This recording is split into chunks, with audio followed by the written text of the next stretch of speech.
제겐 정말 소중한 친구가 있어요. 우리 둘의 이야기를 들려드릴게요. 저는 평범한 두 아이의 엄마예요. 남편의 아내이기도 하고요. 40대 중반이 된 지금까지요. 그런데 제게 아주 특별하고 고마운 친구가 있답니다. 그 친구 덕분에 저도 특별한 존재가 된 것 같아요. 이 친구가 제 인생에 나타난 건 타고난 큰 복이라 생각해요. 친언니 같기도 하고 친동생 같기도 한 사람. 제 인생의 축복 같은 존재죠. 그 친구도 저를 그렇게 생각한다고 하더라고요. 우리 둘은 서로에게 애틋하고 절절한 사이예요. 앞으로는 더 그럴 것 같은데요. 그 사연 들어보실래요? 처음 만난 건 초등학교 4학년 무렵이었어요. 집에 오빠만 둘이었던 저는 워낙 극성 맞고 왈가닥이었죠. 오빠들과 나이 차이가 많이 나지 않아서요. 씨름 선수 매처럼 자랐답니다. 그러다 보니 교실에서 남자애들이랑 우악스럽게 노는 게 일쑤였어요. 새 학기가 시작되고 얼마 안 돼서 한 여자애가 전학을 왔어요. 뽀얀 얼굴에 리본과 러플 많은 노란 원피스를 입고 있었죠. 그 아이가 한눈에 들었어요. 저는 오빠들 옷 물려받느라 꿈도 못 꾸던 옷이었거든요. 어찌나 곱고 예쁘던지 꼭 친해지고 싶었답니다.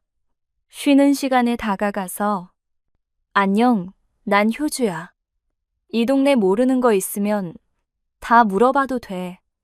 내가 엄청 잘 아는데. 이런 시답지 않은 말로 인사를 했던 것 같아요. 저를 보던 그 아이는 방실거리며 웃기만 했는데요. 나중에 들어보니 뭐 이런 애가 다 있지? 했대요. 그런데 싫진 않았다고 하더라고요. 전학 와서 친구를 어떻게 사귀나 했는데 먼저 손 내밀어주는 아이가 있어. 너무 반가웠다고 해요. 고맙기도 했다면서요. 알고 보니 집 방향도 같았어요. 그날부터 매일같이 학교 갈 때도 올 때도 함께 다니게 됐답니다. 그 친구는 여동생만 둘이래요. 사촌 언니한테 옷을 물려받는다고 하더라고요. 그래서 본인 옷은 전부 사촌 언니의 취향이래요. 원피스가 싫다고 했어요. 불편하다면서요. 친구란 어떤 존재일까요? 생각해 보신 적 있나요? 돌이켜보면 이 친구는 제게 나타난 운명 같아요.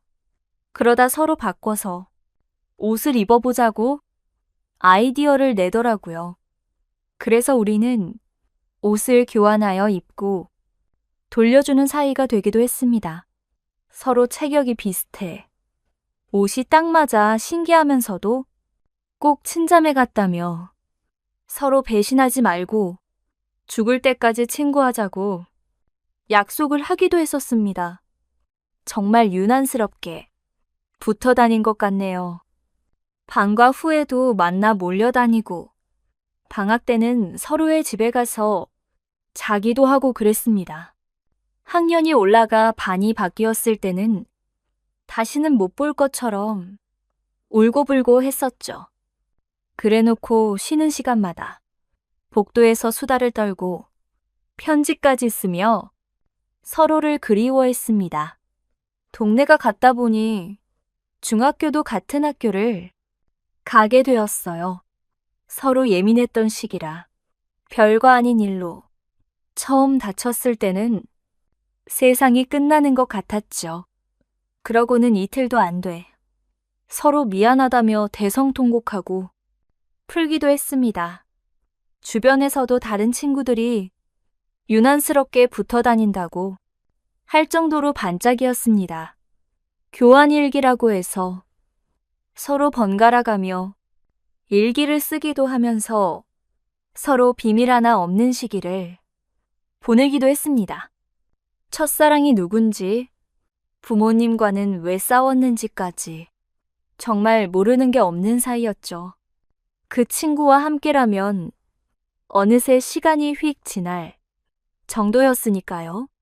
그러다 보니 친구의 부모님과 저의 부모님은 서로 딸이 하나 더 생겼네 라며 예뻐해 주시기도 했습니다. 그래서 더 열심히 붙어 다닐 수 있었던 것 같네요. 하지만 저희의 이런 시간은 그리 오래 지속될 순 없었습니다. 집을 좀 더 넓혀서 가기 위해 저희 집이 다른 지역으로 이사를 하게 되었기 때문이었죠. 고1부 앞두고 있던 저는 나 전학 안 가? 여기에 방 얻어줘. 여기서 나 혼자 학교 다닐 거야. 아니면 지영이네 얹혀주면 안 돼? 라며 엄청난 반항을 해보았지만 소용없었죠.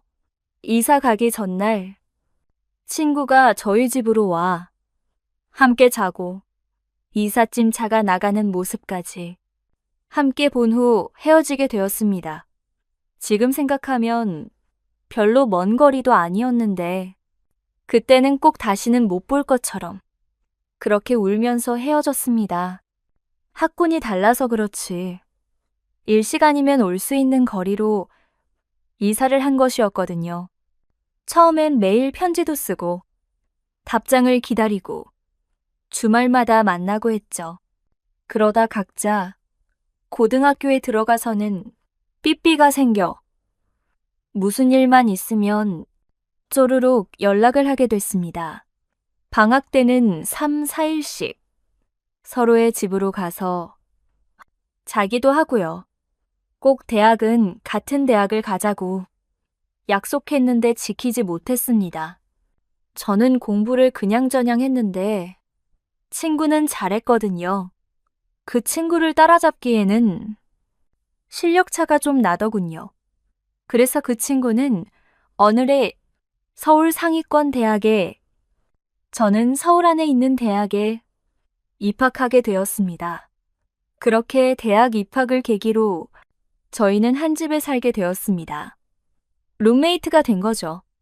그 친구 학교와 제가 다니는 학교 중간쯤에 방이 2개인 빌라를 얻어 함께 지내게 되었습니다. 부모님들께서도 너무 잘 됐다며 안심하시면서 반찬이나 생필품을 부지런히 보내주셨습니다. 오빠들은 그러다 둘이 시집가서도 붙어 사는 거 아니냐 고 놀리곤 했었고, 친구 동생들은 자기도 친구랑 함께 살고 싶다며 부러워하기도 했습니다. 하지만 각자 학교 생활하고 아르바이트하고 연애도 하느라 막상 함께 지낸다고 해서 전처럼 붙어 다니지는 못하더라고요. 그래도 그 친구가 있어서 얼마나 든든했는지 모릅니다. 서로의 연애 이야기도 즐거웠고 힘들게 하는 사람이 생겨도 그 친구에게 털어놓으며 맥주 한잔하면 다 풀렸거든요. 친구와의 시간이 너무 즐거워 집에는 잘 가지도 못했습니다.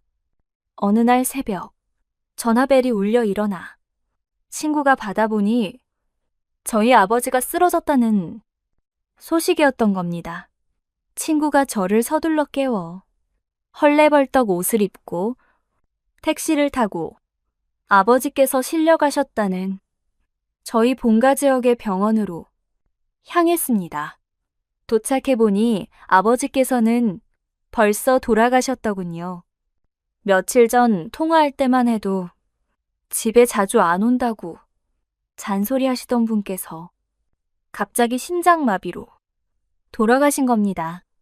막내딸이라고 오빠들에 비해 더 오냐 오냐 해주시던 아버지셨기에 그 황망함을 어떻게 해야 할지 모르겠어. 그저 울기만 했습니다. 언제나 웃으며 그 자리에 계실 줄 알았는데 그렇지 않더군요. 죄책감에 더 괴로워하는 저를 달래주며 함께 울어주던 친구는 아버지 장례식 내내 학교도 알바도 가지 않고 제 곁을 지켜줬습니다. 그런 친구에게 저희 엄마는 진짜 우리 딸 같다. 하시더군요. 갑작스런 아버지의 죽음이 믿어지지 않는데 그런 제가 무너지지 않게 지켜주던 그 친구가 얼마나 고맙던지요. 이 은혜 두고두고 갚겠다고 생각했습니다. 장례식이 끝나고 일상으로 돌아왔어도 친구는 혹시나 제가 혼자 슬퍼할까봐 전보다 절 더 살펴주었습니다. 그런 친구가 너무 고마워서 더 씩씩하게 지내려고 노력했습니다. 그러다 보니 아버지는 마음속에 묻어두고 또 제 생활로 돌아가게 되더군요. 그때가 저희가 대학 3학년쯤 되었을 때니까 한창 바쁘기도 했고요. 갑자기 혼자 계신 엄마에게 연락도 자주 해야지 하면서도 전화하면 눈물만 날 것 같아 못하곤 했는데 그 친구가 하루에 한 번 전화를 했다는 것을 나중에서야 알고 또 고마웠습니다. 저보다 어른스러운 구석이 많았던 그 친구에게 항상 신세를 지는 느낌이었습니다. 진짜 이 친구에게는 내가 뭐든 다 해줄 수 있겠다고 생각했습니다. 그렇게 시간은 흘렀고 우리는 취업 준비를 하게 되었습니다. 졸업이 얼마 안 남은 시기이기도 했고 그 무렵에 친구의 여동생이 서울로 학교로 오게 되어 집을 다시 알아보자고 이야기를 나누게 되었죠. 고민을 하다가 엄마 생각에 저는 저희가 살던 지역으로 취직을 하겠다고 이야기를 했죠. 친구는 그래도 서울에서 취직해 계속 함께 할 것을 권했지만 혼자 계신 엄마가 너무 신경 쓰이더라고요. 제가 사는 지역이 서울과 아주 먼 지역도 아니고 그쪽에도 제 전공 분야 회사가 많기도 했고요. 그래서 자주 놀러 올 테니 서울 오면 재워달라 고 하며 전학 가던 날 그날처럼 울어버렸습니다. 별것도 아닌데 괜히 복받쳐서 눈물이 나더라고요. 그런 저의 어깨를 토닥이며 이그 이러면서 어떻게 어머니를 지킬래? 나도 자주 갈게. 너도 자주 놀러 오자. 다른 건 몰라도 어머니 얘기하니까 보내줘야겠다. 라며 함께 울더군요. 친구는 학교도 좋았고 학점도 잘 받아서인지 저보다 먼저 취업에 성공했습니다. 식품회사였는데 앞으로는 자신의 회사 제품만 먹으라고 농담을 하기도 했었죠. 그리고 얼마 뒤 저도 집에서 40분 거리 회사로 취업에 성공하며 짐을 싸서 엄마가 계시는 봉인에 저의 본가로 들어가게 되었습니다. 첫 출근하기 전까지 엄마와 시간을 많이 보내려 노력했습니다. 그동안 혼자 쓸쓸하셨을 테니까요. 하나 다행히 친구와 저의 서로 졸업식 날짜가 달라 아침부터 엄마와 다녀오기도 했고 제 졸업식에도 친구와 친구 여동생이 와주기도 했습니다. 우리는 그렇게 떨어져서도 어른스럽게 잘 지내는 법을 배우고 있었습니다. 각자의 생활이 바빠지고 사회생활을 정신이 없었지만 가끔 서로의 안부를 물으며 전화통화를 하곤 했습니다. 주로 상사 얘기나 남자친구와 안 좋을 때 함께 씹어줄 사람이 필요할 때였지만 저희는 더 돈독해지는 것을 느끼곤 했습니다. 그렇게 사회인으로서 역할에 익숙해져 갈 무렵 퇴근한 저에게 저희 엄마께서 지영이 엄마 사고 난 거 알고 있었니? 나도 오늘에 알았어. 병원도 가까운데 몰랐어. 하시더군요. 깜짝 놀라 다시 돌아나가 택시를 타고 병원 쪽으로 가며 전화를 하니 친구가 기운이 하나도 없는 목소리로 전화를 받더군요. 어디야? 어머니 사고 난 거 왜 말 안 했어? 병원도 우리 회사 바로 앞인데. 라며 물으니 친구는 말없이 울기만 했습니다. 서둘러 가보니 수술이 끝나고 경찰서도 다녀오고 정신이 없었겠더라고요. 일명 퍽치기라고 부르는 오토바이로 가방 낚아채기를 당하셨는데 가방을 끝까지 놓지 않으시려다가 넘어지 보면서 머리를 간다녀 심하게 다치신 겁니다. 급하게 수술에 들어가셨지만 어머니께서는 의식을 회복 못하셨고 중환자실에 계시게 되었습니다. 친구와 친구 여동생은 서울에서 회사와 학교를 다녀야 했고 아버지와 막내 여동생이 번갈아 가며 면회 시간에 맞춰 오기로 정했는데 발이 안 떨어진다며 울더군요. 그런 친구를 달래주며 야, 나도 있잖아. 나도 올 수 있는 대로 들여다볼게. 일단 올라가서 일 보고 주말에 와. 라고 이야기하니 친구는 울면서도 제 손을 더 꼭 잡더라고요. 그런 친구에게 제가 뭐라도 할 수 있어서 기뻤던 것 같습니다. 친구의 어머니의 면회 시간은 다행히 제 점심시간과도 비슷한 시간이었기에 저는 그 다음 날부터 점심시간에 병원으로 향했습니다. 저희 회사와 10분 정도 걸리는 거리라 가능했지요. 친구의 아버님은 너무 고맙다고 하셨지만 저는 그렇게 할 수 있어서 얼마나 다행이었는지 모릅니다. 그 친구에게 받은 은혜를 그렇게라도 갚을 수 있었으니까요. 그러다 2주 뒤쯤 어머니께서 의식을 회복하셔서 제가 친구와 통화를 시켜주게 됐었습니다. 그렇게 회복하시는 줄 알았습니다. 마음이 좀 놓였죠. 하지만 어머니는 더 이상 버티지를 못하고 며칠 뒤 갑자기 돌아가시고 말았습니다. 하필이면 범인이 잡혔다 소식에 아버님께서 경찰서에 가시는 바람에 면회를 오지 못하신 날이었는데 저에게 고맙다는 말을 남기시곤 돌아가셨습니다. 너무 갑작스럽게 상태가 나빠져 의료진들조차 예견하지 못했다고 하시더군요. 어머니께서 힘들어하셔서 서둘러 아버님께 연락드리고 친구에게도 연락한 후 막내 동생을 데리러 가는데 얼마나 눈물이 나던지 모릅니다. 회사에는 휴가를 내고 장례식 준비를 도왔습니다. 제게 연락을 받고 온 친구는 절 끌어안고 정신없이 울더군요.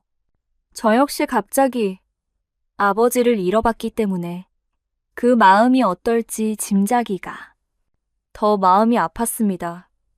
그렇게 어머니의 장례를 치르고 친구의 집으로 가 친구의 방에서 함께 쉬고 있는데 친구가 효주야, 진짜 너 없으면 어쩔 뻔했는지 모른다. 너무 고마워. 라고 하더군요. 그래서 야, 우리 아빠 돌아가셨을 때 너가 알바비 받은 거 다 털어서 택시 태워주고 장례식 내내 같이 있어줬던 거에 비하면 이건 아무것도 아니야. 라며 웃었더니 넌 우리 엄마 병원에도 와줬잖아. 임종도 지켜주고 진짜 넌 우리 집 딸이다. 라며 웃다가 울더군요. 우리는 그렇게 한참을 끌어안고 울다가 방에서 나와 아버지와 동생들을 챙겼습니다. 그러면서 저는 생각했습니다. 이제 우리 정말 뗄래야 뗄 수 없는 사이구나 하고요. 친구가 했던 것처럼 가까이서 달래주지 못하는 게 너무 속상하기도 했지만 더 자주 통화하며 2주에 한 번 걸로 저희 엄마 반찬을 친구 집과 아버님 집에 나르며 지냈습니다. 그러다 아버님께서 딸들이 있는 서울로 이사를 결심하시며 아직 고등학생인 막내 여동생과 친구 회사 근처로 이사를 하셔서 친구와 친구 여동생은 자연히 아버님과 함께 살게 되었습니다. 그 후에도 저희 엄마가 김치나 장아찌 같은 반찬을 하시면 한 달에 한 번 정도 제가 나르곤 했죠. 두 집이 마치 친척집에 오가는 것처럼 지내게 되었습니다. 저희 엄마도 당연히 그렇게 해야 한다고 하셨고, 반찬을 받으면 아버님은 그냥은 먹을 수 없다며 온갖 선물을 하셨습니다. 서로 그렇게 오고 가다 보니 정말 친척 같다고 웃기도 했었죠. 이런 친구가 있다는 게 너무 행복했습니다. 그렇게 시간은 또 흐르더군요. 저희는 계속 잘 지냈습니다. 친구 여동생들과도 스스럼 없이 지내며 함께 찜질방에 가서 때도 밀어주고 막내 용돈도 주면서요. 친구는 갑자기 엄마를 잃은 동생들을 안타까워하며 더 열심히 언니 노릇을 했습니다. 그 덕분인지 막내 여동생도 서울 상위권 대학에 들어가더군요. 나이가 20대 후반쯤 되니 하나둘 결혼을 하는 주변 친구들이 생기더군요. 하지만 저에게는 먼 이야기라고 생각하고 있었는데 프로포즈를 받게 되었습니다. 대학 때부터 사귄 남자친구가 이제는 함께 지내고 싶다며 반지를 내밀며 결혼하자고 하는 겁니다. 별다리 것 없이 밥 먹고 받은 프로포즈라 당황스럽기도 하고 아직 준비가 안 됐기도 하고 여러 생각이 들더군요. 그래서 생각할 시간을 달라고 했습니다. 그렇다고 남자친구가 싫은 것도 아니었습니다. 항상 제가 먼저인 사람이라 편하고 좋았습니다. 사귈 때도 제가 먼저 고백할 정도로 제 스타일이기도 했고요. 집으로 가며 여러 생각을 하고 있는데 친구에게 전화가 오더군요. 야, 프로포즈 거절했다며. 나랑 진태 씨가 얼마나 고민하면서 만든 자리인데 거절을 해. 하더군요. 깜짝 놀라서 너랑 준비했다고? 라고 물으니 너 오늘 진태 씨 뭐 달라진 거? 못 느꼈어? 며칠 전에 전화 왔더라고. 프로포즈 하고 싶은데 너가 좋아하는 걸로만 준비하고 싶다고. 그래서 내가 같이 백화점 가서 다 골라주고 너가 좋아하는 식당 예약도 다 한 건데 도대체 뭐가 문제야? 라더군요. 그제서야 남자친구가 다른 날보다 더 잘생겨 보였던 것이나 제가 좋아하는 식당에 좋아하는 메뉴를 안다가 고민도 없이 한 번에 고른 점이 생각났습니다. 항상 절 배려하느라 저에게 물어보며 결정하는 사람인데 그날따라 척척 혼자서 다 해결하기에 웬일인가 했거든요. 웃음이 나서 웃었더니 야, 진태 씨만한 사람이 어디 있니? 너에 대한 마음 변함없지. 직장도 그만하면 탄탄하지. 집안 어른들도 교양 있으시고 좋다며. 왜 고민해? 라고 묻길래 사람이야 너무 좋지. 흔히들 따지는 조건도 너무 좋아. 너도 알다시피 내가 사람 보는 눈이 좋잖아. 너한테 먼저 딱 가서 친구하자고 했잖아, 내가. 근데 벌써 결혼해야 한다고 생각하니까 놀라서 아직 오빠들도 안 갔는데 라고 대답했죠. 그랬더니 어머니한테 내가 벌써 얘기했거든. 어머니께서는 너무 좋으시대. 왈가닥 같은 너 좋다는 사람 있을 때 보내신대. 너 시집가면 집 줄여서 이사 가시면 된다고 걱정 말라고 하시더라. 라며 또 절 울리더군요. 사실 큰오빠는 외국으로 발령이 나서 지금까지도 살고 있고 작은 오빠는 제주도에서 친구들과 식당을 하며 살고 있었기 때문에 엄마는 제가 없으면 혼자 지냈어야 했거든요. 그래서 엄마를 혼자 두고 결혼을 해야 한다는 생각이 제일 마음에 걸리더라고요. 그런데 친구는 벌써 제 마음을 알았던 겁니다. 으이그 멀리 안 가면 되잖아. 진태 씨는 벌써 너희 집 근처로 보내가네. 집 알아봤대? 사람 속이 그렇게 깊더라. 애 태우지 말고 결혼하자고 해? 라며 잔소리하는 친구의 말 때문인지 고민하고 있던 무지수는 난입니다. 제 마음의 짐이 좀 덜어져서인지 다음날 아침 전화에 하자 결혼. 지영이랑 아주 다 짜고 쳤다며 고마워 라고 말해버렸습니다. 그렇게 일사천리로 결혼은 진행되었고 마침 큰오빠도 휴가차 들어올 수 있다는 날짜에 맞춰 8월에 신부가 되었습니다. 프로포즈 받은 지 6개월 만에 저는 유부녀가 된 것이죠. 결혼 준비할 때도 친구가 적극적으로 함께 알아봐주고 도와줘서 생각보다 힘들지 않게 할 수 있기도 했습니다. 남편이 된 남자친구는 저희 엄마에게 더 잘했습니다. 가끔 야근으로 제가 늦으면 저희 엄마와 저녁을 먹기도 했고요. 그런 남편에게 고마워. 저 역시도 시댁에 잘하려고 노력했습니다.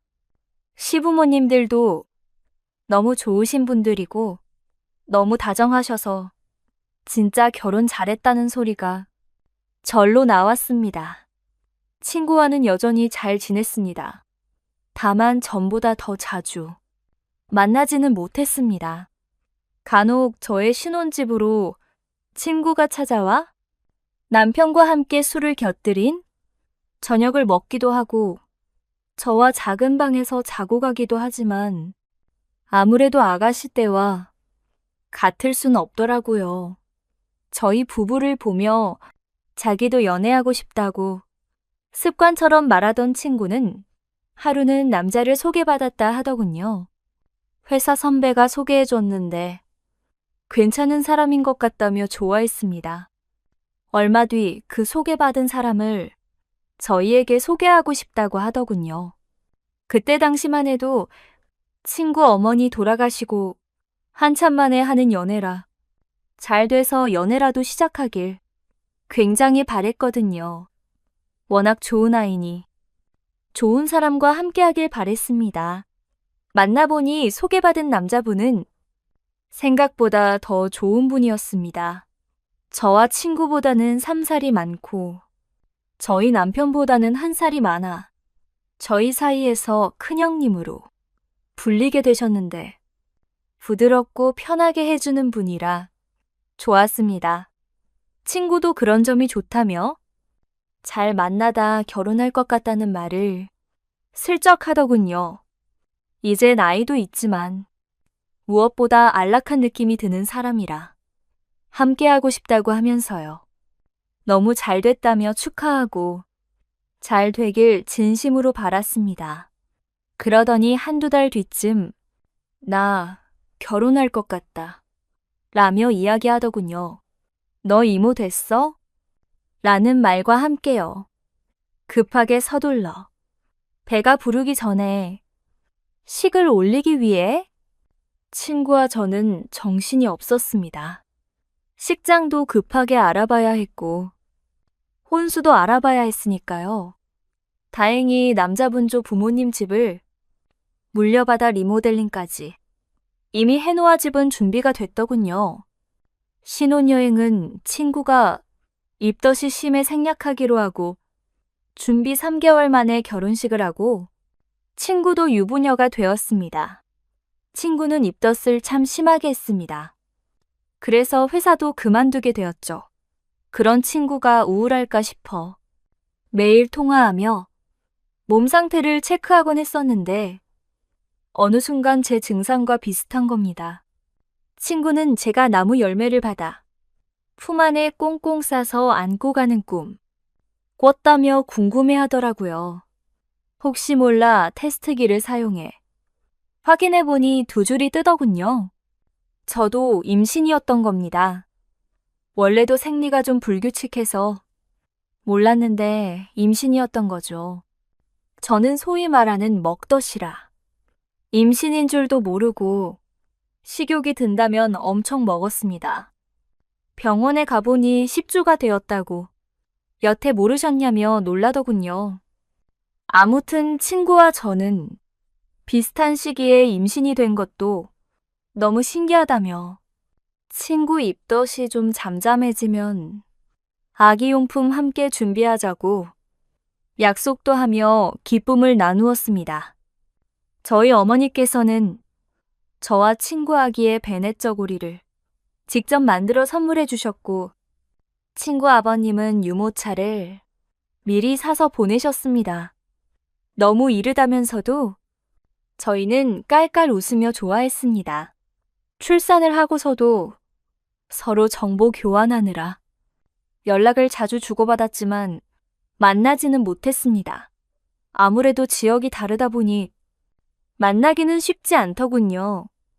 친구는 아들을 저는 딸을 낳았는데 우리 나중에 사돈 맺자 며 우스갯소리를 하고 서로를 그리워했습니다. 그 뒤로 저는 일을 다니며 저희 엄마께서 아이를 봐주셨는데 친구는 복직을 못하고 전업주부의 삶을 살게 되었습니다. 워낙 능력 있던 친구라 아깝기는 했지만 아이를 맡기고 나가기가 쉽지 않다더군요. 아이들이 좀 크면서는 주말에 가족끼리 캠핑도 가고 서로의 집으로 초대해 저녁도 먹고 했죠. 제가 둘째를 임신했을 때는 친구가 직접 바느질한 겉사계를 선물해 주었습니다. 그렇게 우리는 서로에게 무언가 해주고 싶어 하는 친구 사이로 지냈습니다. 진짜 제 인생이 부족함 없는 감사한 삶이다 라고 느낌에 행복했습니다. 그 행복의 상당 부분은 친구가 함께 해주는 것이 또 행복했죠. 그런데 참 알 수 없는 게 인생인 것 같습니다. 유난히 피곤해하며 지쳐하던 남편에게 병원 검진을 권했는데 검사 결과 신장에 이상이 생겼다는 겁니다. 신부전증이 이미 상당히 진행이 되었기 때문에 신장 투석을 해야 한다고 하셨습니다. 하늘이 노래지더군요. 투석이니 신장이니 이런 말들이 귀에 들어오지도 못하고 둥둥 떠다니는 것 같았습니다. 일단은 투석을 진행하는데 젊은 분이라 진행 속도가 더 빨라 이식수술을 준비하는 게 좋을 것 같다고 아시더군요. 임산부였던 저는 검사도 받을 수 없었고 도련님과 시부모님께서 검사를 받으셨는데 시아버님께서 이직을 하실 수 있다고 하시더군요. 자식이 아픈데 이게 대수냐. 며 수술에 적극적으로 나서셔서 남편은 이식수술을 받게 되었습니다. 남편과 시아버님은 평생 약을 먹고 식단 조절을 해야 하지만 그래도 건강에 큰 이상은 없을 것이라는 진단을 받고 태어나게 되었습니다. 이때도 친구가 신부전증 환자에게 좋은 식단과 효과 좋은 운동을 알아봐주고 친구 남편도 저희 남편에게 연락해 이겨낼 수 있도록 많은 위로를 해주더라고요. 너무 고마웠습니다. 몸에 좋은 식재료를 구해서 보내주기도 하고 아직 임산부인 저류한 것들도 보내주기도 했거든요. 친구가 또 챙겨준다는 생각에 의지도 되고 좋기도 했습니다. 다행히 남편은 잘 이겨냈고 전보다 무리하지 않으면서 운동도 꾸준히 나가며 컨디션 조절을 해가고 있었습니다. 하루는 친구가 집에 와서 식사나 하자며 초대를 하더군요. 둘째 출산 예정일을 얼마 남겨두지 않아 그래서 그런가 하고 가벼운 마음으로 친구가 좋아하는 케이크를 사들고 남편과 아이들을 데리고 친구네 집으로 향했습니다. 우리 남편에게 맞는 식사를 직접 준비해 감사하고 즐겁게 식사를 마치고 후식을 먹는데 친구가 오른 3년쯤 중국에 가야 할 것 같아 하더군요. 놀라서 왜 무슨 일 있어? 라고 묻자 남편이 중국 지사에 3년 정도 가야 하는데 나도 가고 싶지 않은데 또 혼자 가라고 할 수도 없어서 라며 울먹이더군요. 초사 때 만나 멀리 떨어지긴 했지만 국경을 뛰어넘어 나간다고 하니 또 마음이 안 좋더라고요. 그래서 언제 가는데? 라고 물으니 한 4개월 뒤쯤 둘째 낳는 건 보고 갈 수 있겠다. 라며 웃으면서 글썽거리는 친구를 보니 저도 눈물이 흘러 주책맞게 울어버렸습니다. 시차 심하지 않으니 통화라도 자주 하며 지내자. 고 이야기하는데도 왜 그렇게 눈물이 나던지요. 아이들은 놀다가 엄마들이 운이 따라오고 남편들은 달래고 난리가 났었습니다. 친구 남편은 효주씨, 내가 너무 미안해요. 갔다 와서 내가 더 잘할게요. 라며 달래더라고요. 남편은 우리가 중국에 놀러 가면 되지. 상하이 쪽이라고 하셨죠. 거기 비행기 많대. 울지 마. 라며 쩔쩔매고요. 그 분위기에 친구랑 저는 더 눈물이 터져 수습하느라 애를 먹었습니다. 시간은 또 흘러 우리 둘째 아들이 태어났고 얼마 뒤 친구는 중국으로 갔습니다. 아이가 어려 공항에도 못 나가. 비행기 타기 전 마지막으로 통화하면서도 또 눈물바람을 했죠. 그렇게 중국으로 간 친구는 3년이 지나서도 돌아오지 못했습니다. 물론 1년에 한 번씩은 휴가차 한국에 오긴 했지만 친구 남편이 일을 잘해서 그런지 중국 지사에서 놔주질 않아 오질 못하고 있는 것이었죠. 그 사이 친구는 임신을 해 둘째를 낳았고 다시 중국으로 갈 때는 매번 또 울면서 보내곤 했습니다. 그 사이 큰 아이들은 학교에 들어갔고 각자 생활이 바빠졌지만 일주일에 한 번은 영상통화를 하며 그리움을 달래곤 했습니다. 그러다 코로나 시국에 들어서며 오도 가도 못하는 상태가 되었을 때는 혹시나 친구가 위험할까? 발을 동동거리게 되더군요. 친구 아버지께서도 2달에 한 번을 찾아뵈었는데 너무 걱정하셔서 오히려 제가 달래드리기도 했습니다. 그래도 서로 잘 있으니 그걸로 만족하자며 마음을 달래며 지냈습니다. 그런데 남편이 몸 컨디션이 떨어진다며 정기검진 때 가서 다시 정밀검진을 받았는데 신장 기능이 떨어지기 시작했다는 판정을 받았습니다. 일단은 치료를 받아보지만 진행 상황이 안 좋으면 다시 이식 수술을 받아야 한다고 말씀하신 의사 선생님 말씀에 전에 제가 임신 중이라 검사를 못했었는데 검사받게 해주세요. 라고 말씀드려 검사를 진행했습니다. 그러나 저와 남편은 이식 불가능이라는 결과가 나와 이식 대기자 명단에 올려놓게 되었습니다. 남편의 건강이 안 좋다 보니 친구에게 연락을 못하고 온 연락도 받지 못하다 통화가 되었는데 한국으로 온다는 겁니다. 그래서 무슨 일 있어? 라고 물으니 남편이 회사 근처 맛집이라고 소문나서 자주 갔던 식당이 있었는데 그 식당에서 사용하던 재료가 식품위생법에 걸렸다고 하더라. 여기는 QR코드를 결제를 많이 해서 방문자인 걸 알았는지 연락이 왔대. 혹시 모르니 검사를 받으라고 권하더래. 그래서 검사를 해봤는데 신장에 이상이 발견됐대. 그래서 한국에서 다시 검사 받으려고. 준이 아빠 다니는 병은 어때? 라고 묻는데 가슴이 무너지더군요. 이런 것까지는 함께하지 않아도 되는데 왜 이런 것까지 하면서요? 그래서 병원 좋아? 교수님도 좋으시고, 우리 남편도 다시 재발해서 치료 시작했어. 이게 무슨 일이니? 하자. 진짜 이게 무슨 일이니? 어머, 어떡해. 라며 친구가 먼저 울어버리더군요. 서로 힘내자고 위로하면서도 상황이 상황이니만큼 기가 막히더군요. 2주 뒤쯤 친구네 가족은 한국으로 들어와 2주간의 자가격리를 끝내고 남편이 다니는 병원에서 검사를 받았습니다. 치료를 받으러 간 남편과 시간이 겹쳐서 만났는데 친구 얼굴이 반쪽이 됐더군요. 서로 안쓰러운 마음에 별말도 못하고 검사 결과에 대해서만 이야기 나눈 뒤 헤어져 각자 집으로 향했습니다.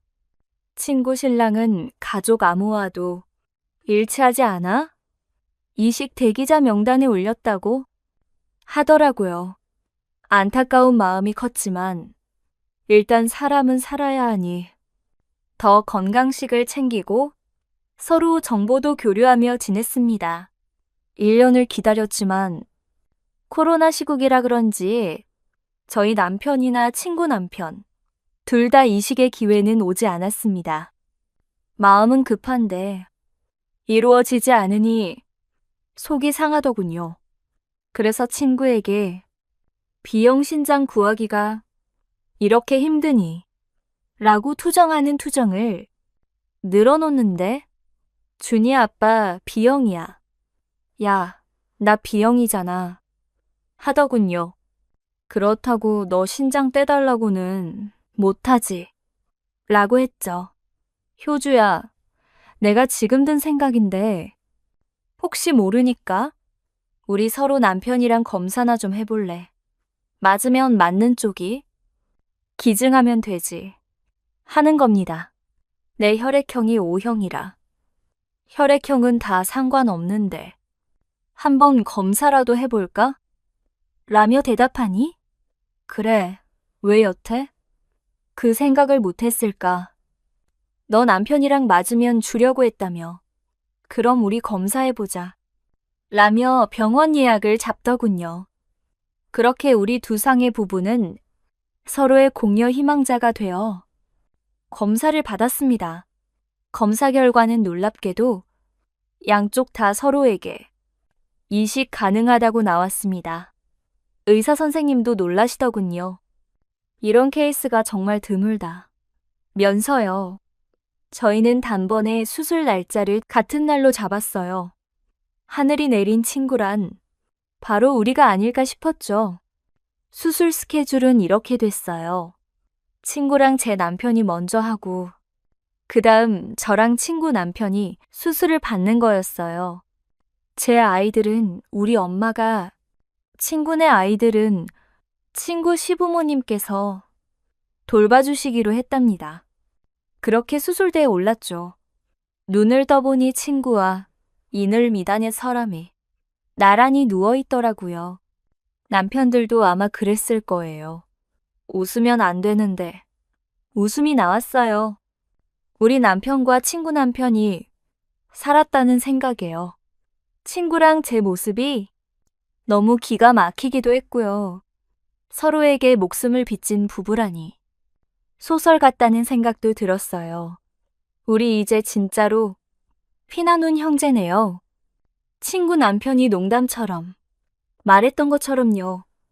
우리는 더 가까운 사이가 되어버렸답니다. 우리 엄마는 이러셨어요. 너희는 원래 쌍둥이로 공았니? 태어날 걸 잘못 태어났나 보다. 친구 아버지께서는 전화로 오셔서 말씀하셨죠. 너무 고마워서 어쩌냐. 뭐 먹고 싶은 거 있니? 매번 너한테만 신세지네 내가. 제가 받은 건 다 잊으신 것처럼요. 우리는 더욱 가까워졌어요. 그럴 수밖에 없었지만요. 우스갯소리로 했던 말이 있어요. 회사 다 그만두고 공기 좋은 지방에서 이대 보공 주방에서 요양하며 살자고요. 언젠가 정말 이루어지길 바라고 있답니다. 이 친구라면 정말로 언제 어디든 여건만 된다면 함께 지내고 싶거든요. 진짜 제 삶의 오아시스 같은 친구잖아요. 정말 자랑하고 싶어요. 30년이 넘는 시간 동안 이런 친구가 제 곁에 있다는 걸요. 요즘처럼 각박한 세상에서 이렇게 나누고 싶고 또 선뜻 나누면서 마음까지 놓을 친구가 있다는 게 얼마나 큰 재산인가요? 저는 부자인 것 같아요. 저희 부부와 친구 부부가 건강하고 행복한 날들을 보낼 수 있도록 축복해 주시면 감사하겠습니다. 더 건강해지면 다시 사연 보내도록 할게요. 긴 글 읽어주셔서 감사해요.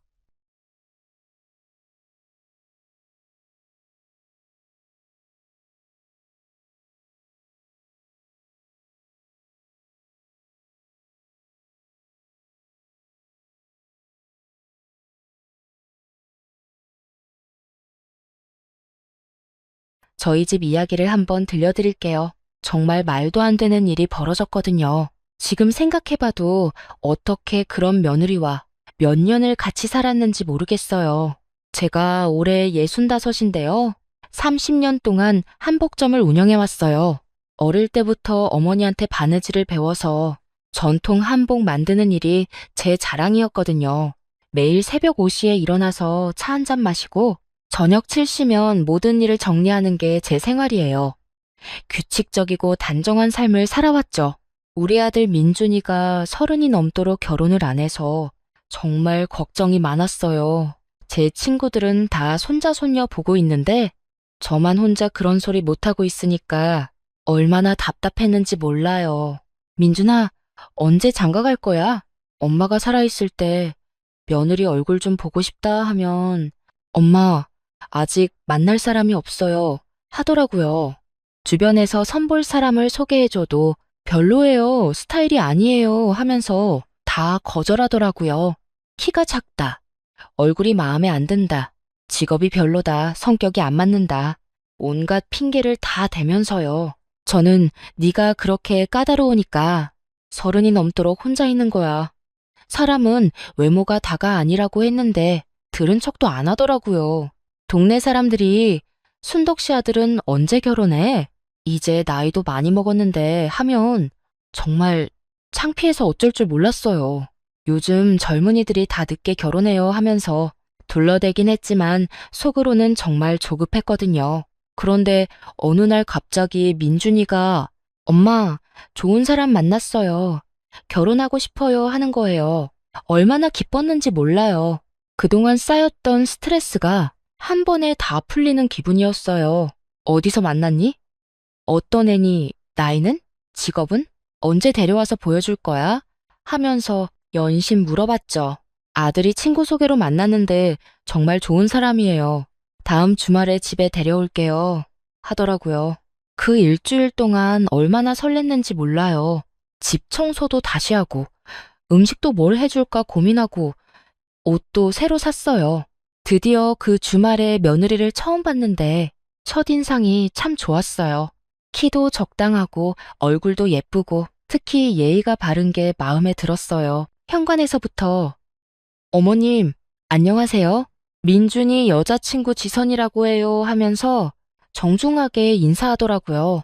손에는 고급 과일 선물까지 들고 와서요. 어머님, 민준이한테 어머니께서 한복 만드시는 일을 한다고 들었어요. 정말 존경스러워요. 요즘 젊은 사람들은 전통을 잘 모르는데 어머님께서 그런 소중한 일을 하신다니 너무 멋있어요 하더라고요. 말하는 것도 차분하고 똑똑해 보였어요. 저는 그 말을 듣고 기분이 정말 좋아졌어요. 요즘 젊은 사람들은 한복을 촌스럽다고 생각하는데 이 아이는 달랐거든요. 지선이 말이 맞네. 전통을 지키는 게 쉬운 일은 아니지만 누군가는 해야 하는 일이라고 생각해 했더니 정말 소중한 일이에요. 저도 한복 한번 입어보고 싶었거든요. 하더라고요. 밥 먹을 때도 어머님 음식 솜씨가 정말 좋으시네요. 집에서 만든 음식이 이렇게 맛있을 줄 몰랐어요. 제 어머니도 요리를 잘하시는데 어머님 요리는 또 다른 맛이네요 하면서 정말 맛있게 먹더라고요. 설거지도 도와주겠다고 하고 어머님 편히 앉아 계세요. 제가 할게요 하더라고요. 괜찮다. 손님이 어떻게 설거지를 하니 했더니 저 이제 가족이 될 사람인데 뭐가 손님이에요. 당연히 도와드려야죠 하더라고요. 그 말을 듣는 순간 아, 이 아이는 진짜 마음씨가 착하구나 싶었어요. 민준이랑 지선이가 얘기하는 모습을 보니까 서로 정말 좋아하는 게 눈에 보이더라고요. 서로를 배려하고 대화도 잘 통하고 웃음소리도 자주 들리고요. 어머니, 지선이 어때요? 아들이 물으니까 참 좋은 애구나. 예쁘고 착하고 했죠. 그날 저녁에 아들이랑 둘이 있을 때 민준아, 정말 좋은 애 만났구나. 예쁘고 똑똑하고 예의도 바르고 무엇보다 마음씨가 착한 것 같아 했더니 아들이 그죠. 저도 이런 사람 만날 줄 몰랐어요. 정말 운이 좋았어요. 하더라고요. 그럼 빨리 결혼해라. 엄마가 살아있을 때 손자 얼굴도 보고 싶고 좋은 며느리 놓치면 안 되잖아. 했더니 네, 빨리 준비할게요. 하더라고요. 그때만 해도 정말 행복했어요. 드디어 우리 민준이도 좋은 사람 만나서 가정을 꾸리겠구나 싶어서요. 몇 번 더 만나봤는데 정말 흠잡을 데가 없더라고요. 홍보회사에서 일한다고 하는데 일도 열심히 하고 아들한테도 잘하고요. 어머님, 민준이가 어릴 때 어땠어요? 사진 좀 보여주세요 하면서 아들 어린 시절 이야기도 관심 있게 들어주고요. 우리 민준이가 초등학교 때는 정말 장난이 심했어. 어느 날은 개구리를 잡아와서 집에 풀어놓고는 하면서 옛날 얘기를 해주면 어머, 정말요? 상상이 안 돼요. 지금은 그렇게 조용한데 하면서 웃더라고요. 결혼식 준비할 때도 어머님, 의견이 제일 중요해요. 어머님께서 원하시는 대로 해요. 하더라고요. 청첩장 디자인부터 예식장 선택까지 제 의견을 먼저 물어보더라고요. 요즘 며느리들은 시어머니 의견은 듣지도 않는다던데 지선이는 정말 착하구나 생각했어요. 예식장 구경 갈 때도 같이 가자고 하고 어머님이 보시기에 어떤 곳이 좋으세요? 하면서 정말 저를 존중해 주더라고요. 음식 시식할 때도 어머님, 이 음식 어때요? 친척분들이 드시기에 괜찮을까요? 하면서 세심하게 신경 써주고요. 한복도 제가 직접 만들어주겠다고 했더니 어머님이 만들어주신 한복을 입고 결혼할 수 있다니 정말 영광이에요. 평생 소중히 간직할게요 하더라고요. 그래서 정말 정성을 다해서 예쁜 한복을 만들어줬어요. 결혼식 날도 정말 예뻤어요. 제가 만든 한복을 입고 나온 지선이를 보니까 정말 공주 같더라고요. 어머님이 만들어주신 한복을 입고 결혼할 수 있어서 정말 행복해요. 이 한복은 저희 딸에게도 물려주고 싶어요. 하더라고요. 친척들도 순덕이가 정말 좋은 며느리 만났네. 예쁘기도 하고 예의도 바르고 하면서 부러워했어요. 결혼식장에서 저는 정말 자랑스러웠어요. 이렇게 좋은 며느리를 얻게 되다니 정말 복이 많다는 생각이 들었거든요. 신혼 6개월 동안은 정말 모범 며느리였어요. 일주일에 두세 번은 꼭 집에 와서 안부 인사를 드리고 어머님 건강하시죠? 요즘 날씨가 쌀쌀해진데 감기 조심하세요 하면서 챙겨주더라고요. 명절 때는 제가 시키지도 않았는데 먼저 나서서 음식 준비를 도와주고요. 어머님, 제가 아직 서툴러서요. 천천히 가르쳐 주세요 하면서 정말 열심히 배우려고 했어요. 나물 무치는 것부터 전 부치는 것까지 하나하나 물어보면서요. 지선아, 너는 일하느라 바쁠 텐데 이런 것까지 안 해도 돼. 했더니 어머님, 이런 걸 배워두지 않으면 나중에 민준 오빠한테 맛있는 음식 해줄 수가 없잖아요. 그리고 나중에 아이가 생기면 아이한테도 엄마가 만든 음식을 먹여주고 싶어요. 하더라고요. 특히 아들한테 정말 잘했어요. 민준 오빠, 어머님께 안부 인사드리고 와요. 어머님 건강하신지 안 보신지 오래됐잖아요. 하면서 아들이 저한테 더 자주 연락하도록 했어요. 그때까지만 해도 정말 좋은 며느리를 만났구나 싶었죠. 주말에 시간이 나면 어머님, 오늘 쇼핑 같이 가실래요? 하면서 백화점도 같이 가고, 어머님, 옷 하나 골라드릴게요 하면서 옷도 사주고요. 제가 괜찮다, 쓸데없는 돈 쓰지 마라 하면 어머님께 드리고 싶어서 그러는 거예요. 제발 받아주세요 하더라고요. 그때는 정말 행복했어요. 이런 며느리면 100점짜리라고 생각했거든요. 동네 아주머니들한테도 우리 며느리가 정말 착해요. 시어머니를 이렇게 잘 모시는 며느리가 어디 있어요. 하면서 자랑하고 다녔어요. 지선이가 임신했을 때도 어머님, 아이가 생겼어요. 어머님께서 봐주셔야 아이가 제대로 클 것 같아요. 하더라고요. 요즘 어린이집도 좋다던데 했더니 그래도 할머니가 키워주신 아이가 더 건강하고 바르게 자란다고 하잖아요. 어머님께 부탁드려요 하더라고요. 임신 중에도 어머님, 요즘 입덧이 좀 있지만 괜찮아요. 어머님께 걱정 끼쳐드리기 싫어서요 하면서 힘든 내색을 안 하려고 하더라고요. 제가 몸조리 잘해야 한다. 내가 영양가 있는 음식 해다 줄게 하면 어머님이 해주시는 음식이 제일 맛있어요. 하더라고요. 손녀 지우가 태어났을 때는 정말 기뻤어요. 예쁜 딸을 낳아줘서 고맙기도 하고 드디어 제가 할머니가 됐다는 게 실감이 났거든요. 지선아, 고생했다. 우리 지우 정말 예쁘게 생겼네. 했더니 어머님 덕분이에요. 어머님이 챙겨주셔서 건강하게 낳을 수 있었어요. 하더라고요. 산후조리 할 때도 제가 매일 미역국 끓여다 주고 반찬도 해다 주고 했는데 어머님 정말 감사해요. 어머님이 아니었으면 어떻게 했을까요? 하더라고요. 아기 돌볼 때도 어머님이 봐주셔야 안심이 돼요. 제가 일 때문에 바빠서 아기한테 소홀해질까봐 걱정이에요. 하더라고요. 그때는 정말 며느리가 고마웠어요. 이렇게 저를 믿고 의지해주는데 제가 최선을 다해서 도와줘야겠다고 생각했거든요. 지우가 태어나고 처음 몇 달은 거의 제가 키웠다고 해도 과언이 아니에요. 밤에 지우가 울면 어머님, 죄송해요. 제가 할게요. 하면서도 결국은 제가 달래주고 분유도 타주고 기저귀도 갈아주고요. 지선이는 어머님 너무 수고스러우실 텐데 하면서도 제가 다 하도록 내버려 두더라고요. 지우가 돌 지나고 나서부터 조금씩 이상해지기 시작했어요. 처음에는 요즘 회사 일이 너무 바빠서요. 새 프로젝트를 맡게 돼서 야근이 많아졌어요. 하더니 점점 집에 오는 횟수가 줄어들더라고요. 예전에는 일주일에 두세 번은 꼭 왔는데 한 번, 나중에는 2주일에 한 번, 그러다가 한 달에 한 번 올까 말까 하더라고요. 전화해도 지금 회의 중이에요. 고객사 미팅이 있어서요. 프레젠테이션 준비하느라 바빠요 하면서 바쁘다는 말만 하고요. 아들한테 민준아, 지선이가 요즘 너무 바쁜 것 같은데 몸 안 상하니? 물어봤더니 어머니, 요즘 회사에서 인정받으려면 열심히 해야 해요. 지선이도 승진하려고 노력하고 있어요.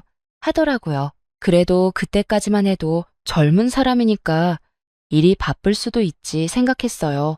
요즘 회사 다니는 게 쉬운 일이 아니잖아요.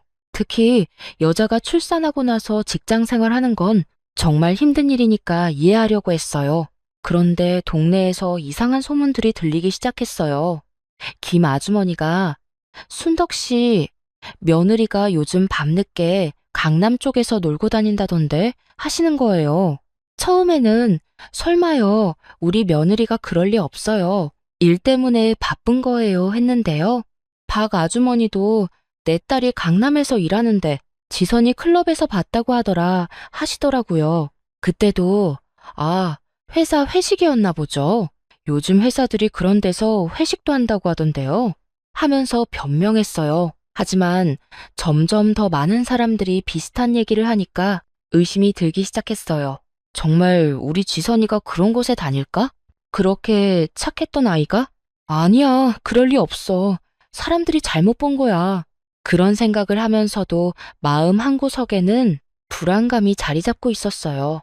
어느 날 아들한테 민준아, 지선이가 요즘 너무 늦게 들어오는 것 같은데 괜찮니? 조심스럽게 물어봤더니 네, 요즘 프로젝트가 중요한 거라서 야근이 많아요. 곧 끝날 거예요. 하더라고요. 그때까지도 아들은 며느리를 완전히 믿고 있었던 것 같아요. 그런데 며칠 뒤에 이웃 김아주머니가 확실한 얘기를 해주시더라고요.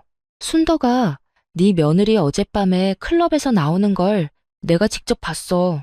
남자들이랑 같이 나오더라고. 술 마신 것 같았는데 비틀비틀하면서 택시 타더라. 그 말을 듣는 순간 머리가 하얘지더라고요.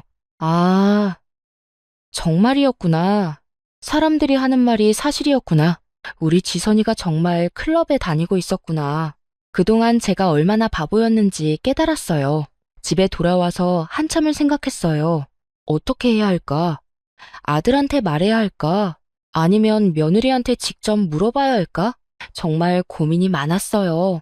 혹시 제가 잘못 생각하는 건 아닐까 하는 생각도 들고요. 그날 밤 아들을 불렀어요. 민준아, 엄마가 하는 말 잘 들어봐. 네, 아내가 클럽에 다닌다는데 그게 사실이냐? 아들은 어머니, 그게 무슨 말씀이세요? 지선이가 클럽에 다닐 리 없어요 하면서 놀라더라고요. 김아주머니가 직접 봤다는데?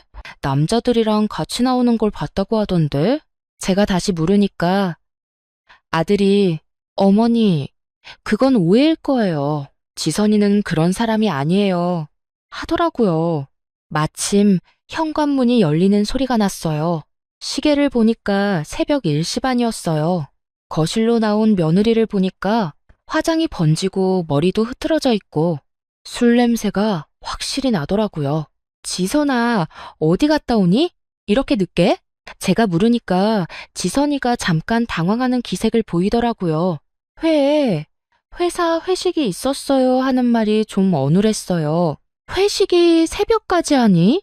그것도 이렇게 술을 많이 마시고? 제가 다시 묻자 며느리가 2차, 3차까지 했어요. 요즘 회사가 바빠서 스트레스가 많아서 동료들이랑 하더라고요. 그때 아들이 여보, 그래도 너무 늦지 않아? 지우도 있는데 이렇게 늦게까지 나와 있으면 했더니 며느리가 갑자기 짜증을 내더라고요. 오빠도 그러세요? 저도 스트레스 풀 권리가 있잖아요. 매일 일하고 육아하고 얼마나 힘든데요. 가끔 동료들이랑 술 마시는 것도 안 돼요? 목소리가 확실히 달라졌어요. 그 말을 듣는 순간 뭔가 이상하다는 생각이 들었어요. 예전에 그 착했던 며느리와는 완전히 다른 사람 같았거든요. 말투도 거칠어지고 예의도 없어지고 뭔가 사람이 변한 느낌이었어요. 지선아, 그래도 기혼 여성이 새벽까지 술 마시는 건 제가 말하려다가 며느리가 확 돌아보면서 시어머니, 요즘이 언제인데 아직도 그런 구식 생각을 해요? 21세기예요. 21세기 하더라고요.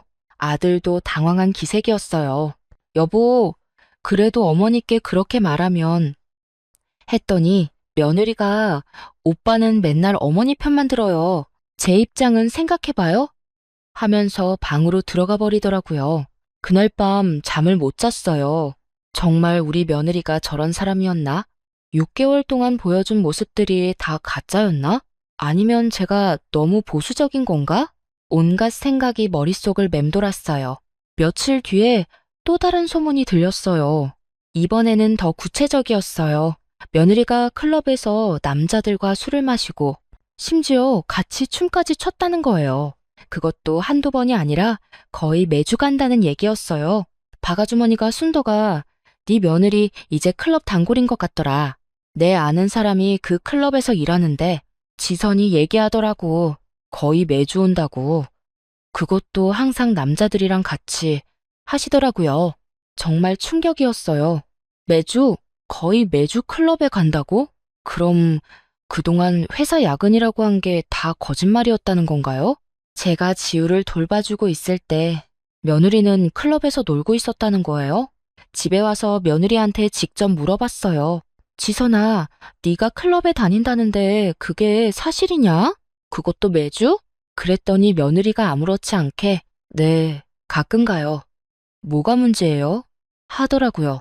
그 당당한 태도에 더 놀랐어요.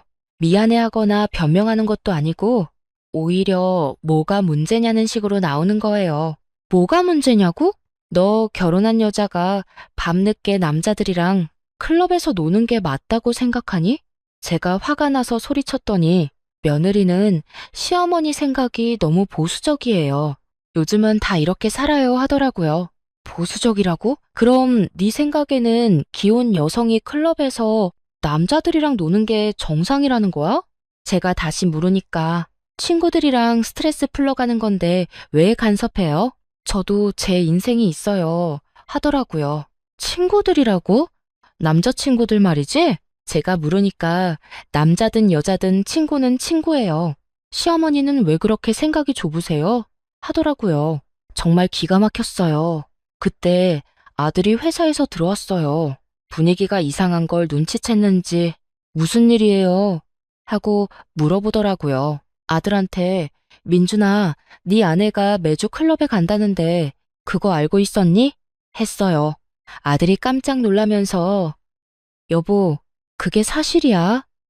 하니까 며느리가 네, 맞아요.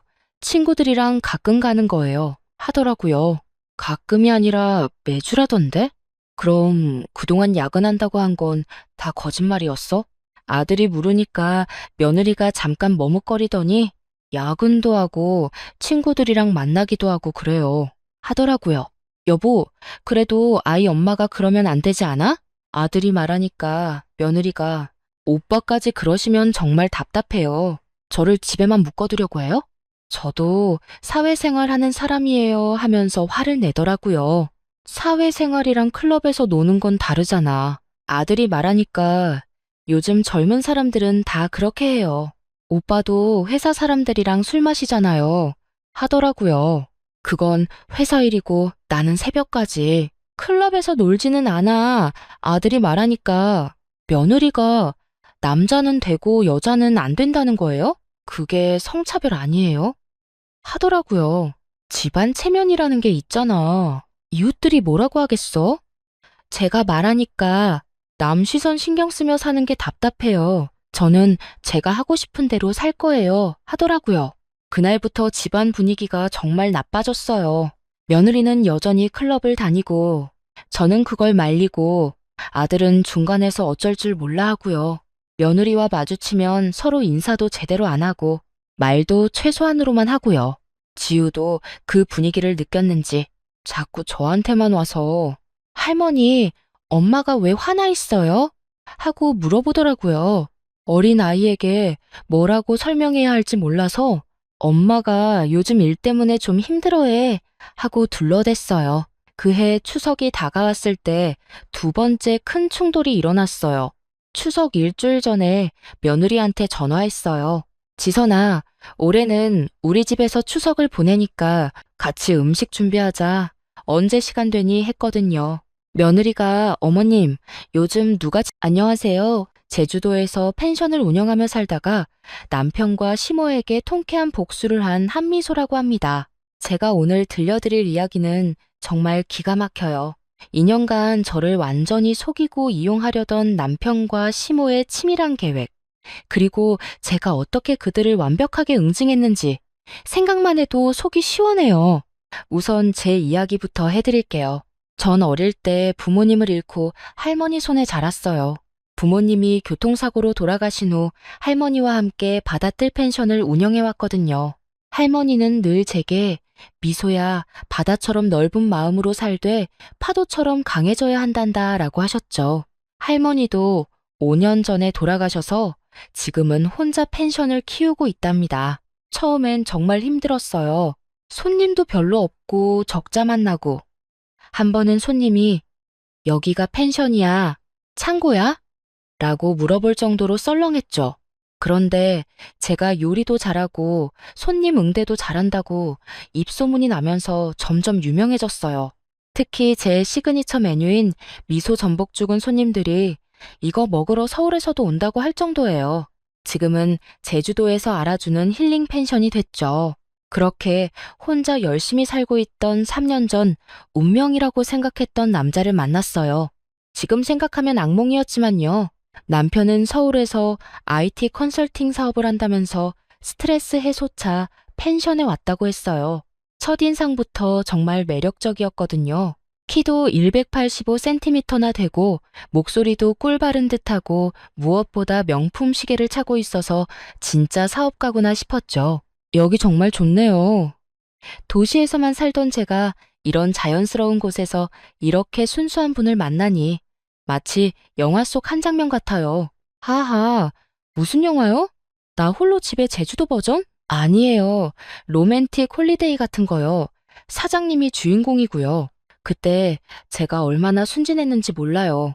남편의 달콤한 말을 다 믿었거든요. 근처 관광지도 안내해주고 맛있는 식당도 추천해줬어요. 심지어 제가 직접 운전해드릴게요. 라고 자원봉사까지 했다니까요. 사장님 덕분에 정말 좋은 여행이 됐어요. 다음에 또 와도 될까요? 아니, 매달 와도 될까요? 물론이죠. VIP 고객으로 모시겠습니다. 그 뒤로 남편은 한 달에 한 번씩 펜션에 왔어요. 처음엔 그냥 단골 손님인 줄 알았는데 점점 저에게 관심을 보이더라고요. 매번 올 때마다 선물도 가져오고 한 번은 서울 유명 베이커리 빵을 트렁크 가득 가져온 적도 있어요. 미소 씨, 혹시 시간 있으시면 같이 저녁 드실까요? 서울에서 맛있는 음식 많이 먹어봤는데 미소 씨가 만든 음식이 제일 맛있어요. 미슐랭별 3개는 줘야 할 것 같은데? 에이, 그 정도는 아니고. 그럼 오늘 제가 전복죽 끓였는데 드셔보실래요? 남편은 제 요리를 정말 좋아했어요. 매번 펜션에 올 때마다 제가 해주는 음식을 찍어서 SNS에 올리기도 하고, 한 번은 이건 예술이야 라며 무려 30장을 찍기도 했죠. 이렇게 정성스럽게 요리하는 모습 보니까 정말 마음이 따뜻해져요. 도시에서는 이런 진심을 느낄 수가 없어서 다 배달 음식이나 편의점 도시락이거든요. 그런 말들을 들으니 제 마음도 점점 남편에게 기울어 가더라고요. 이 사람은 진짜 내 진심을 알아주는구나. 할머니 돌아가신 후 혼자 외롭게 지내던 저에게 남편은 정말 소중한 사람이었어요. 몇 달 후 남편이 고백을 했어요. 그것도 제주도 해안도로에서 노을 지는 시간에 말이죠. 미소 씨, 저 정말 솔직하게 말씀드릴게요. 처음 여기 왔을 때부터 미소 씨가 좋았어요. 이렇게 순수하고 따뜻한 사람은 정말 처음 봤거든요. 마치 제주도 청정 바람 같아요. 그게 칭찬인가요? 당연히 칭찬이죠. 서울은 미세먼지인데 미소 씨는 청정 공기예요. 하하, 공기 비유가 좀 특이하네요. 저랑 사귀어 주실 수 있을까요? 물론 원거리 연애가 쉽지 않겠지만 저는 정말 진심이에요. 매주 제주도행 비행기 표 끊을 준비도 됐고요. 그때 제가 얼마나 행복했는지 몰라요. 남편 같은 멋진 사람이 절 좋아해 준다니 꿈만 같았어요. 저도 좋아요. 근데 비행기 표는 아껴서 사세요. 그렇게 시작된 원거리 연애는 정말 달콤했어요. 남편은 일주일에 한 번은 꼭 제주도에 왔고 저도 가끔 서울에 올라가곤 했어요. 서울 갈 때마다 시골쥐가 서울 구경 간다며 놀리기도 했지만요. 미소야, 서울 구경 어때? 내가 평소에 가던 맛집들 소개해 줄게. 오마카세부터 시작해볼까? 오마카세가 뭐예요? 어머카세, 새로운 김치 종류? 하하, 미소야, 너무 귀여워. 일식 코스 요리를 말하는 거야. 정말 다른 세상 같아요. 이런 곳에서 사업하는 당신이 더 대단해 보여요. 남편은 서울에서 작은 사무실을 얻어서 IT 컨설팅 사업을 한다고 했어요. 직원도 5명이나 있다고 하더라고요. 나중에 알고 보니 다 거짓말이었지만 아직은 작은 규모지만 열심히 해서 큰 회사로 키우고 싶어. 구글 같은 회사 만들 거야. 미소야, 나랑 같이 꿈 키워볼래? 구글은 좀 크고 네이버 정도? 하하, 그래도 좋아. 미소야가 응원해주면 뭐든 할 수 있을 것 같아. 그렇게 1년간 연애를 하고 나서 남편이 프러포즈를 했어요. 그것도 제 펜션 앞 바다에서 무려 100개의 LED 풍선을 띄우면서요. 미소야, 나랑 결혼해 줄래? 너 만나고 나서 정말 많이 변했어. 사업도 잘 될 것 같고 뭐든 할 수 있을 것 같아. 평생 너만 사랑하고 싶어. 아니, 다음 생에도. 와, 저도 좋아요. 근데 LED 풍선은 나중에 다 수거하셔야 해요. 환경 오염되면 안 되니까. 역시 우리 미소. 이럴 때도 환경 생각하는구나. 그때가 제 인생에서 가장 행복한 순간이었어요. 정말 완벽한 남자를 만났다고 생각했거든요. 결혼 준비를 하면서 처음으로 남편의 어머니를 만났어요. 시모는 강남에서 30년간 한정식집을 운영하신 분이었어요. 강남 김치녀라는 별명이 있을 정도로 김치 담그기로 유명하다고 하더라고요. 처음엔 좀 어색했죠. 그래요? 제주도에서 펜션을 한다고요? 그럼 손님들 밥도 해주고 그래요? 힘들겠네. 식모일이나 다름없잖아? 네. 요리하는 걸 좋아해서 직접 다 해드려요. 식모가 아니라 셰프라고 생각하시면. 그렇군요. 우리 아들이 시골 사람이 좋다고 하더니 순수한 걸 좋아하나 봐요. 도시 여자들은 너무 계산적이라서. 시모의 말투에서 약간 무시하는 느낌이 났지만 저는 이해하려고 노력했어요. 서울에서 장사하는 분이니까 제주도 시골 며느리가 못마땅할 수도 있겠다고요. 하지만 제가 직접 요리한 음식을 시모에게 대접한 후 분위기가 180도 바뀌었어요. 어머, 이거 어떻게 만든 거예요? 정말 맛있네요. 우리 가게 주방장보다 낫네? 감사해요. 할머니께서 가르쳐 주신 제주도 전통 방식으로 만들었어요. 여기에 제 나름대로 퓨전을 좀 가미했고요. 요리 솜씨가 정말 좋네요. 손님 응대도 잘하고 우리 아들이 복 받았네요.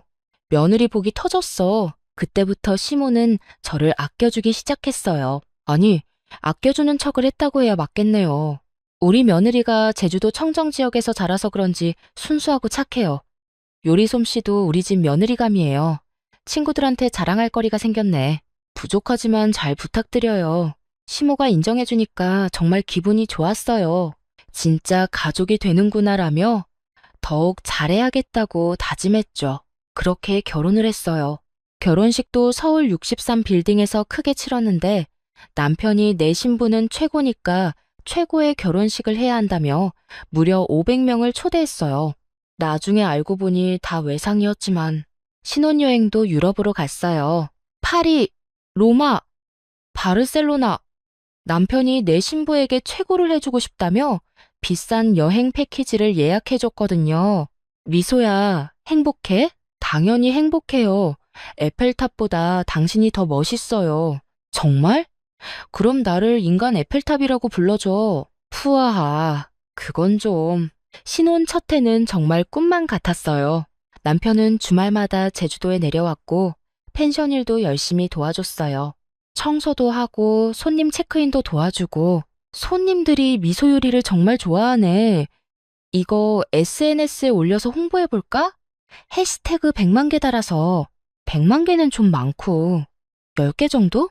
남편이 제 요리 사진을 올리고 해시태그 제주도 맛집, 해시태그 펜션 요리 해시태그 아내가 최고 등등 온갖 해시태그를 달아서 홍보해주니까 예약이 확 늘었어요.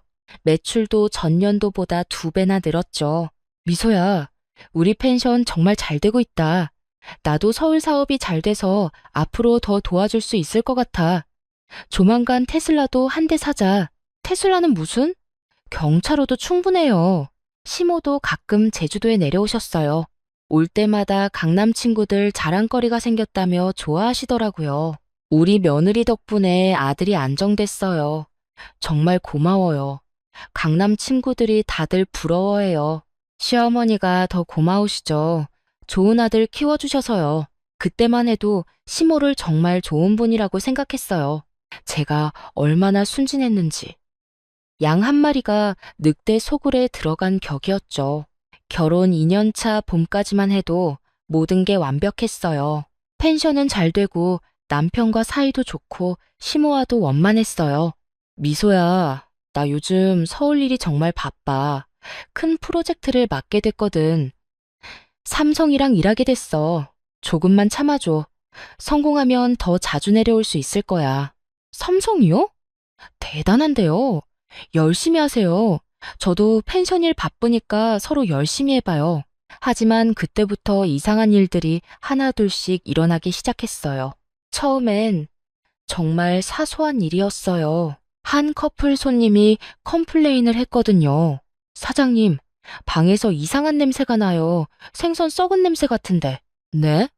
어떻게 그런 냄새가? 방을 확인해 보니 에어컨 필터에서 생선 내장 냄새가 나더라고요.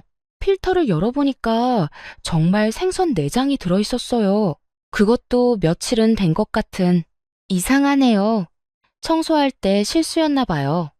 죄송합니다. 다른 방으로 옮겨드릴게요. 오늘 숙박비는 50% 할인해 드릴게요.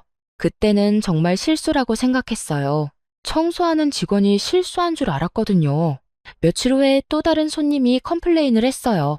사장님, 침대에 뭔가 끈적한 게 묻어 있어요. 꿀인지 뭔지. 확인해 보니 침대 시트에 꿀이 발라져 있더라고요. 그것도 매트리스 깊숙한 곳까지. 이번에는 확실히 의도적이었어요. 죄송해요. 바로 시트 갈아드릴게요. 오늘 조식은 서비스로 드릴게요. 이번엔 아무리 생각해도 실수가 아니었어요. 누군가 일부러 한 짓이 분명했죠. 그 뒤로도 이상한 일들이 계속 일어났어요. 화장실에 머리카락이 잔뜩 있다거나, 그것도 파마한 머리카락만 골라서 주방에서 상한 음식이 나온다거나, 더 심각한 건 인터넷 리뷰였어요. 갑자기 악성 후기들이 쏟아지기 시작한 거예요. 사장이 불친절하다, 시설이 더럽다, 음식에서 벌레가 나왔다, 바퀴벌레 서커스를 봤다 등등. 모두 거짓말이었지만 펜션 평점이 5점에서 2점으로 급락하기 시작했어요. 이상해요. 분명히 누군가 의도적으로 펜션을 망치려고 해요. 경쟁 펜션인가? 저는 CCTV를 추가로 설치하고 야간 순찰도 늘렸어요. 심지어 탐정 놀이하듯 변장해서 지켜보기도 했죠. 하지만 범인을 찾을 수 없었어요. 남편에게 이 상황을 말했더니 그냥 경쟁 펜션에서 질투해서 장난치는 거 아닐까? 너무 신경 쓰지 마. 금방 괜찮아질 거야. 우리가 더 잘 되니까 시샘하는 거지. 그런가요? 하지만 너무 기분이 나빠요. 생선 내장이라니. 내가 주말에 내려가서 같이 지켜볼게. 범인 잡으면 혼주를 내줄 거야. 남편이 위로해줘서 조금 안심이 됐어요. 하지만 그때도 저는 몰랐어요. 정말 충격적인 진실이 기다리고 있다는 걸요. 그런데 결정적인 단서를 찾은 건 한 달 뒤였어요. 청소를 하다가 우연히 발견한 머리핀이었는데 시모가 자주 사용하는 독특한 디자인이었거든요. 한정식집 30주년 기념품이라고 새겨진 금색 머리핀. 이상하네. 언제 오셨나? 전화도 없었는데. 설마 했지만 뭔가 이상해서 펜션 곳곳에 소형 카메라를 설치했어요. 화질 좋은 걸로 20개나. 그런데 며칠 후 충격적인 장면을 봤어요. 밤 2시. 시모가 펜션 뒷문으로 몰래 들어오는 게 보였거든요. 그것도 검은 옷에 모자까지 쓰고 완전 도둑 스타일로. 뭐야 이게, 시어머니? 시모는 스페어키를 가지고 있는 것처럼 자유자재로 객실에 들어가서 침대에 이상한 물질을 뿌리고 화장실에 머리카락을 뿌려놓고 심지어 주방에서 상한 음식을 만들어서 냉장고에 넣어두기까지 하더라고요. 그것도 흥얼거리면서. 저는 믿을 수 없었어요. 그렇게 자상하던 시모가 뒤에서 이런 짓을 하고 있다니. 며칠 더 지켜본 결과 시모는 정말 체계적으로 펜션을 망치고 있었어요. 월요일은 생선 내장, 화요일은 꿀, 수요일은 머리카락. 완전 프로페셔널하게. 그리고 남편에게 전화하는 것까지 들렸어요. 아들아, 며느리가 사업을 제대로 못하는 것 같다. 손님들이 자꾸 컴플레인하네. 역시 시골 사람이라 경영 능력이 부족한가 봐. 서울로 불러올 때가 된 것 같아. 그래요? 미소가 많이 힘들어해요? 그럼 어머니가 한 번 더 확인해 보시고 미소가 힘들어하면 서울로 올라오자고 해보세요. 알았어. 우리 며느리가 제주도에서 혼자 고생하는 거 보니 마음이 아프네. 서울로 와서 우리랑 같이 살면 편할 텐데. 뭐라고요? 마음이 아프다고요? 본인이 직접 망치고 있으면서. 저는 너무 충격받아서 며칠간 멍하니 있었어요. 도대체 왜 이런 짓을 하는 건지 이해할 수 없었거든요. 그런데 더 큰 충격이 기다리고 있었어요. 남편의 진짜 모습을 알게 된 거거든요. 남편이 펜션에 왔을 때 급하게 화장실에 간 사이 그의 핸드폰에 문자가 왔어요. 야, 강동훈, 돈 언제 갚을 거야? 이번 주까지 안 갚으면 너 마누라한테 다 까발린다. 도박장 CCTV도 있어.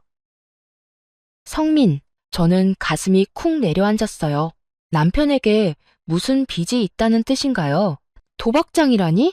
그날 밤 남편이 잠든 사이 저는 그의 핸드폰을 확인했어요. 비밀번호는 제 생일이더라고요.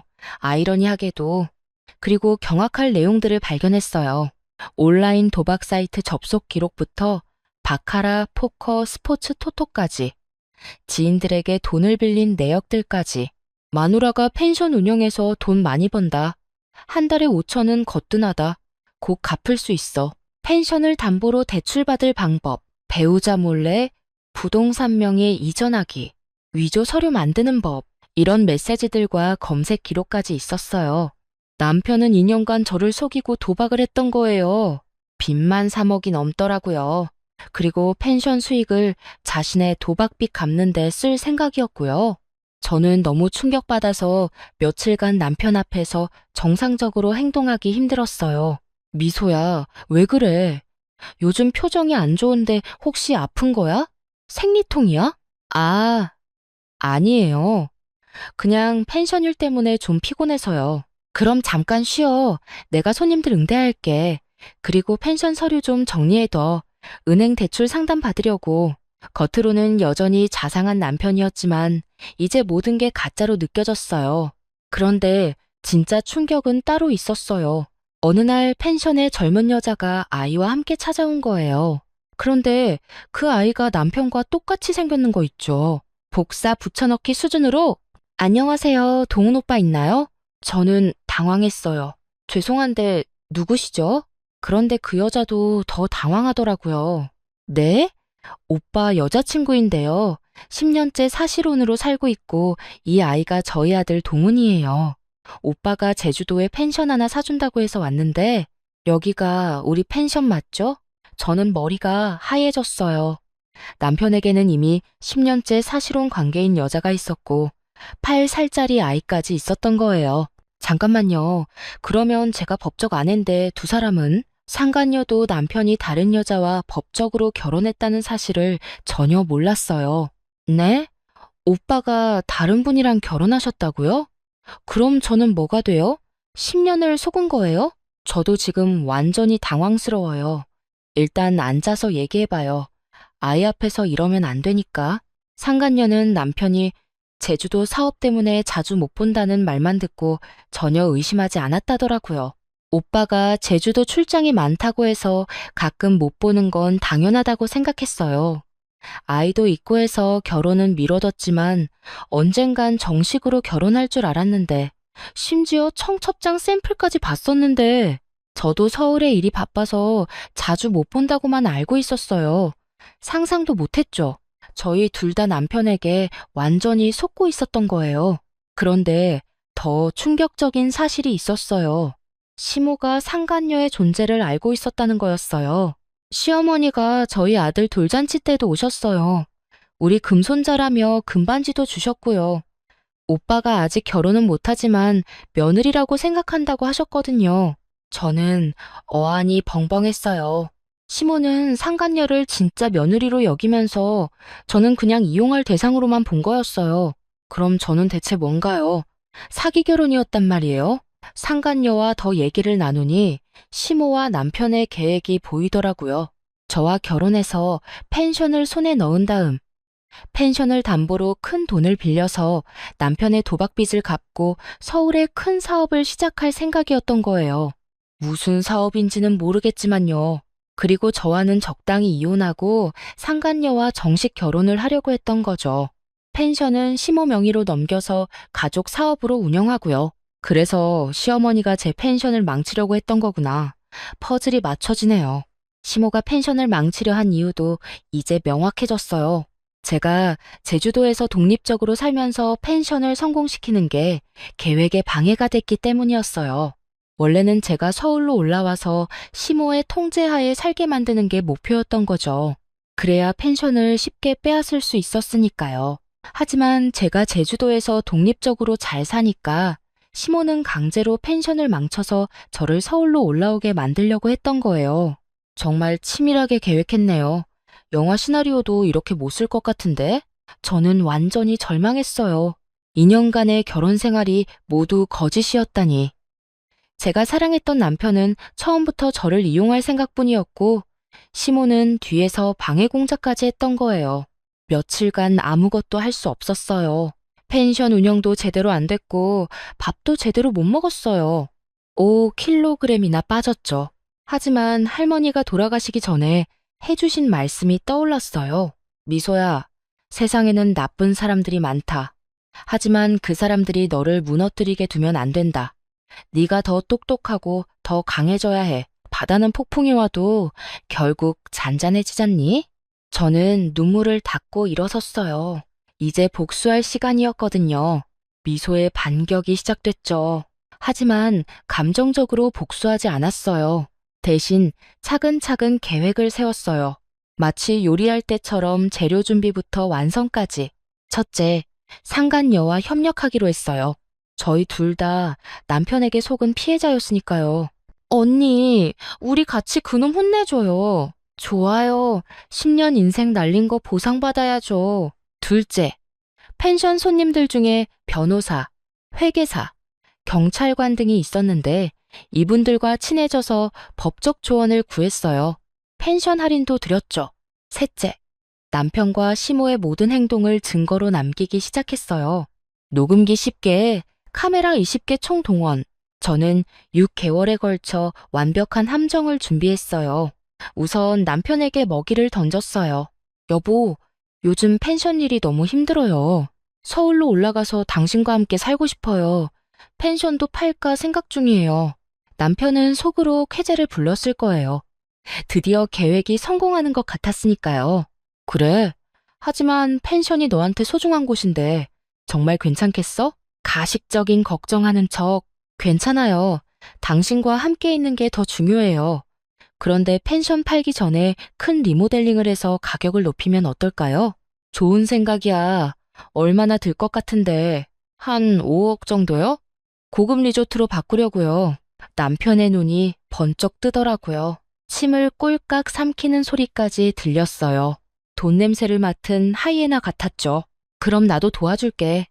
좋은 업체 알아봐 줄 테니까 걱정하지 마. 우리가 함께하면 대박 날 거야. 남편과 시모는 완전히 속았어요. 제가 펜션 리모델링 명목으로 큰 돈을 쓰게 하면 그 돈까지 함께 가로챌 수 있다고 생각했던 거죠. 하지만 저는 이미 펜션을 믿을 만한 친구 명의로 넘겨둔 상태였어요. 법대 출신 친구가 도와줬죠. 그리고 가짜 리모델링 계약서와 가짜 부동산 매매 계약서까지 준비해뒀고요. 이제 본격적인 복수가 시작될 시간이었어요. 남편이 돈을 빌린 지인들을 모두 찾아서 연락했어요. 안녕하세요. 강동은 씨 아내예요. 남편이 빌린 돈에 대해 말씀드리고 싶어서요. 아내분이시군요. 언제 돈 갚을 건지 좀 물어봐 주세요. 벌써 1년이 넘었는데 그게 남편이 도박을 했던 것 같아요. 그리고 펜션을 담보로 더 큰 대출을 받으려고 한다고 하네요. 뭐라고요? 도박이요? 저는 남편의 도박 사실과 함께 그가 펜션을 담보로 더 큰 대출을 받으려 한다는 계획을 모두 공개했어요. 남편이 여러분께 거짓말을 한 것 같아요. 저희 펜션은 이미 다른 명의로 넘어갔고 담보 가치도 없어요. 사기 당하신 거예요. 빚쟁이들은 분노했어요. 남편이 자신들을 완전히 속였다는 것을 알게 됐거든요. 이 나쁜 놈! 우리를 속였구나! 당장 돈 받아내야겠어. 며칠 후 남편에게 전화가 왔어요. 완전 다급한 목소리로. 미소야, 나 지금 큰일 났어. 갑자기 사람들이 몰려와서 돈 갚으라고 난리야. 사무실까지 쳐들어왔어. 펜션 팔아서 빨리 돈 좀 마련해 줄 수 있어? 저는 차갑게 대답했어요. 펜션이요? 이미 팔았어요. 그 돈으로 변호사 선임했고요. 뭐라고? 언제? 내 허락도 없이? 한 달 전에요. 당신이 저에게 거짓말하고 있는 동안 저도 나름대로 준비하고 있었어요. 참고로 펜션은 원래부터 제 명의였어요. 당신 허락 필요 없죠? 남편은 당황해서 말을 못 잇더라고요. 그럼 나는 어떻게? 빚이 3억이 넘는데 그건 당신이 알아서 해결하세요. 도박으로 진 빚이잖아요? 이제 본격적으로 남편놈과 시모를 벼랑 끝으로 몰아갈 시간이 됐어요.